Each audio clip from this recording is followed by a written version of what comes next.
My sister invited the entire family to her wedding, except me. She said I'd ruin her big day, but she didn't know the real reason she feared me. When I walked into that church, the groom froze. And before she could say, "I do," he walked away, straight toward me.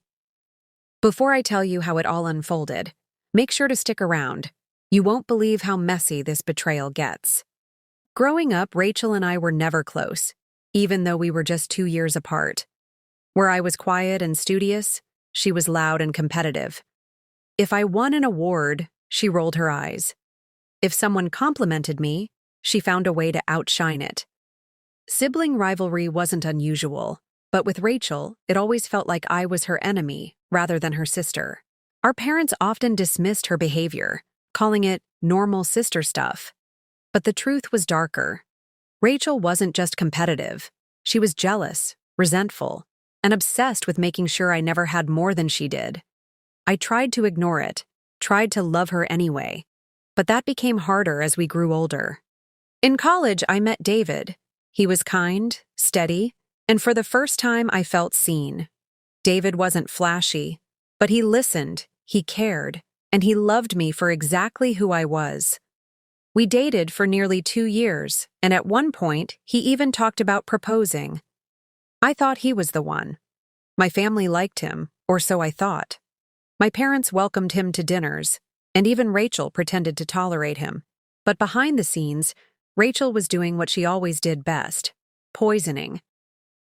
She whispered to my parents that David wasn't serious about me. To my friends, she suggested he was unfaithful. And to David, she spread the cruelest lie of all, that I was seeing someone else behind his back. I didn't know this at the time. All I knew was that one day, David became distant. Calls grew shorter, dates less frequent, and eventually, he broke things off saying he wasn't sure anymore. I was devastated. He never told me the real reason, and I had no clue Rachel was behind it all. Heartbroken, I buried myself in work, while Rachel swooped in like a vulture. Within months, she and David were casually dating, as if it had just happened naturally. My family brushed it off, telling me love was complicated, but I knew something was wrong.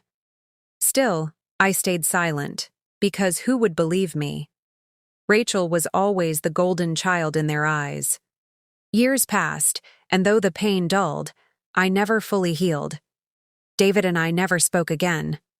I tried to move on, dated a few men, but nothing lasted. Then, one afternoon, I saw the announcement on social media. Rachel was engaged. The pictures were glossy and perfect. Her in a sparkling dress, David by her side, smiling like nothing had ever happened. And right there in the caption, "The love story of a lifetime." I waited for my invitation to arrive. Days passed, then weeks. Every cousin, every aunt, even distant relatives overseas received theirs. But my mailbox stayed empty. At first, I thought it was an oversight. Then my mother called to ask if I was really not going. That's when it hit me. I wasn't invited at all. Rachel had deliberately cut me out. When I confronted her, she didn't deny it. She smirked over the phone and said, "You'll ruin my big day like you ruin everything else. Stay away, Emily. This wedding isn't about you." My hands shook with rage, but more than that, with heartbreak. My own sister had exiled me from the biggest day of her life, the man I once loved standing at the altar, and my family quietly siding with her. For weeks, I tried to let it go. I told myself I didn't want to be there anyway. But then Rachel crossed a line. She posted a picture on Instagram, her bridal shower, with a caption that read, "Surrounded by people who actually matter, unlike some failures who can't even keep a man." The comments were filled with laughing emojis, subtle digs, and veiled references to me. She wanted to humiliate me publicly. That's when something inside me snapped. She hadn't just stolen David. She hadn't just excluded me. She had built her perfect life on lies about me, and now she was mocking me for the very pain she caused. I still wasn't planning to go until the message came. Late one night, my phone buzzed. An unknown number. I almost ignored it until I read the name at the bottom. David. He had written, "Emily, I need to tell you the truth before it's too late." My heart raced. I debated ignoring it, but curiosity burned. Against my better judgment, I replied. What followed was a confession I never expected. David admitted he had been lied to. That years ago, Rachel had told him I was unfaithful, showing him fake messages she had fabricated. He said he believed her because she was so convincing, and because he was insecure. By the time he realized his mistake, Rachel had already drawn him in. He said he regretted it ever since, that he never stopped thinking about me. I didn't know what to say. Part of me wanted to scream. Part of me wanted to forgive. But mostly, I felt rage. Rage that Rachel had manipulated us both. Rage that she had gotten away with it. Rage that she was about to marry him, standing on the foundation of her lies. I didn't plan to respond further, but then my cousin called. She whispered that Rachel had been bragging, laughing about how I was too pathetic to even show up. My cousin slipped me the details of the wedding, even offered to drive me. "You deserve to be there," she said. "Don't let her erase you." I stared at the address in my hands for hours. I knew showing up would cause chaos. I knew it would be messy. But maybe, just maybe, it was time Rachel's truth came out. Maybe it was time for everyone to see her for who she really was. And maybe, just maybe, I deserved to stand in that room, whether she wanted me there or not. So I made my decision. I was going to the wedding. The morning of Rachel's wedding arrived, and the air felt heavy with dread and adrenaline. I stared at the mirror, adjusting a simple navy dress. No makeup-heavy disguise, no dramatic entrance planned. Just me, raw and real. My hands trembled as I clutched the invitation details my cousin had slipped me. I didn't belong there, but somehow, I knew I had to go. When I arrived at the venue, it was like stepping into a fairy tale. White roses lined the steps of the church, soft music floated from a string quartet, and guests in elegant gowns and sharp suits mingled outside, sipping champagne. My heart pounded. I hadn't seen David in years, and now I was about to watch him marry the woman who betrayed me most. I almost turned back. But then I remembered Rachel's words. "You'll ruin my big day like you ruin everything else." For once, I thought, maybe she was right. I slipped into the back pew just as the ceremony began. Heads turned. Whispers spread like wildfire. I caught glimpses of my mother's pale face, my father shaking his head. Rachel hadn't warned them, hadn't expected me to dare show up. Her eyes locked on mine from across the aisle, and the fury on her face was enough to ignite the church walls. But she couldn't stop the ceremony now, not without drawing attention. So she kept smiling, her knuckles white around the bouquet. David walked in, tall and composed in his suit, but when his eyes swept the room and landed on me, he froze. His stride faltered, just for a second, but long enough for Rachel to notice. She tightened her grip on his arm and hissed something through clenched teeth. He nodded, forcing a smile, but his eyes kept flickering back to me, like a man seeing a ghost he never thought he'd face again. The ceremony moved forward, words from the priest echoing in my ears like distant thunder. My palms sweated, my throat tight. I wasn't here to cause chaos, I told myself. I wasn't here to beg or reclaim.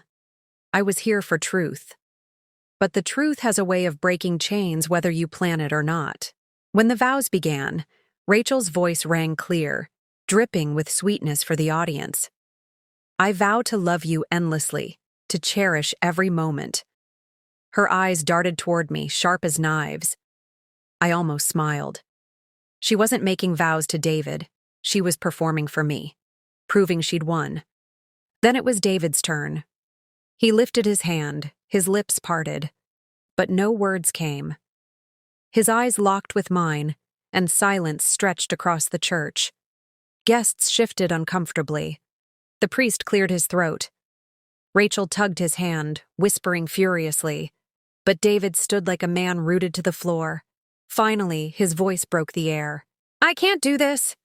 Gasps erupted. Rachel's bouquet slipped, scattering petals across the marble floor. "What?" she hissed, her voice cracking. "What are you talking about?" David took a step back, his eyes glassy. "I can't marry you, Rachel. Not like this. Not after what I know." Murmurs spread like fire. My parents leaned forward, stunned. Rachel's face drained off color. David turned to the guests, to the family, to everyone who had come to witness the spectacle. His voice was stronger now, fueled by years of buried regret. "I need to tell the truth. Years ago, I was with Emily. We were happy. We were in love. I wanted to spend my life with her." He glanced at me, then back at the crowd. "But Rachel told me lies. She said Emily cheated. She showed me fake messages, things I believed because I was a coward who didn't confront the woman I loved. And I let Rachel twist everything." The church erupted into stunned whispers. My mother gasped. My father muttered, "My God." Rachel lunged at him, grabbing his arm. "You're lying. You're humiliating me." But David shook his head. "No, I've been lying to myself for years. I thought I could bury it, move on. But standing here today, looking at Emily, I know I can't marry you. Not when I never stopped loving her." Rachel's scream tore through the church. "This is my wedding. You can't do this to me." She turned, eyes wild, pointing at me. "You planned this, didn't you? You came here to ruin me." My chest tightened, but I rose slowly, meeting her glare with calm. "No, Rachel, you ruined yourself. I came because I was tired of being erased. I didn't say a word. David chose to tell the truth. That's on you." The silence after my words was deafening. For once, Rachel had no quick retort, no snide remark. She was stripped bare, her lies exposed in front of everyone she wanted to impress. Guests whispered behind their hands, pitying glances flickered, and I knew her empire of perfection had just collapsed. Rachel tried to salvage it, clinging to David's arm. "Please don't do this, we can fix it. She's nothing, David, she always has been." But David pulled away, his voice firm. "She's everything you tried to destroy, and I'm done living under your shadow." Then, without hesitation, he walked down the aisle, toward me. The weight of every eye followed him, shock frozen on their faces. Rachel stood abandoned at the altar, her dress sparkling under the lights, but her eyes red with fury and humiliation. She was the bride, yet somehow, she was the one left behind. And I, the sister she tried to erase, was the only one anyone could see. As David stopped before me, I held up my hand. "I didn't come here for you," I whispered. "I came here for myself. Don't make this about choosing me. This was about the truth." He nodded, voice low. "I know, but I can't walk forward with lies anymore. Not with her." His words were quiet, but they carried more power than anything Rachel had ever said. I turned, walking toward the exit. The whispers followed, a mixture of awe and disbelief. Behind me, David followed, leaving Rachel screaming his name, her voice cracking into sobs. Guests rose from their seats, some chasing after gossip, others pretending not to stare. But no one went to Rachel. Not one person comforted her. Outside, the sun felt blinding. The air tasted new. For the first time in years, I felt free. Not because David chose me, but because Rachel's grip on my life had finally shattered. She had built her empire of lies on my silence. And today, silence was broken. Inside the church, Rachel was left standing alone. Her wedding gown glittered under the lights, but she was no bride, just a woman exposed, a queen stripped of her crown. And she had no one to blame but herself. The weeks after the wedding were a blur of whispers, phone calls, and family drama. My parents were mortified, not by me, but by Rachel. The truth had come out too publicly to hide.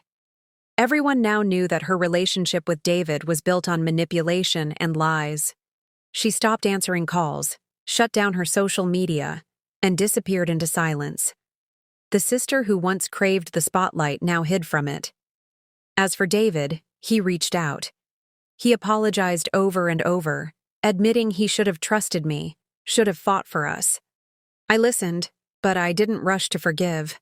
My pain wasn't something a few words could erase. He had been weak once, and that weakness cost us years we could never get back. Maybe one day I'd forgive him fully. Maybe even give us a chance. But right now, I wasn't ready. What mattered more was that the truth was finally mine again. Rachel, on the other hand, couldn't escape her own mess. Friends distanced themselves, family judged her, and the community she bragged to now saw her for what she was, a jealous sister who destroyed her own happiness. And the worst part? She had no one else to blame. I hadn't lifted a finger. She burned her own world down by lying too much, pushing too far, and underestimating me. I learned something that day. Betrayal doesn't always need revenge to settle the score. Sometimes, the truth is enough. Rachel tried to erase me, but in the end, it was her who vanished. And me? I stood taller, freer, and finally unchained from her shadow. So when people ask me if I regret showing up to that wedding, I smile.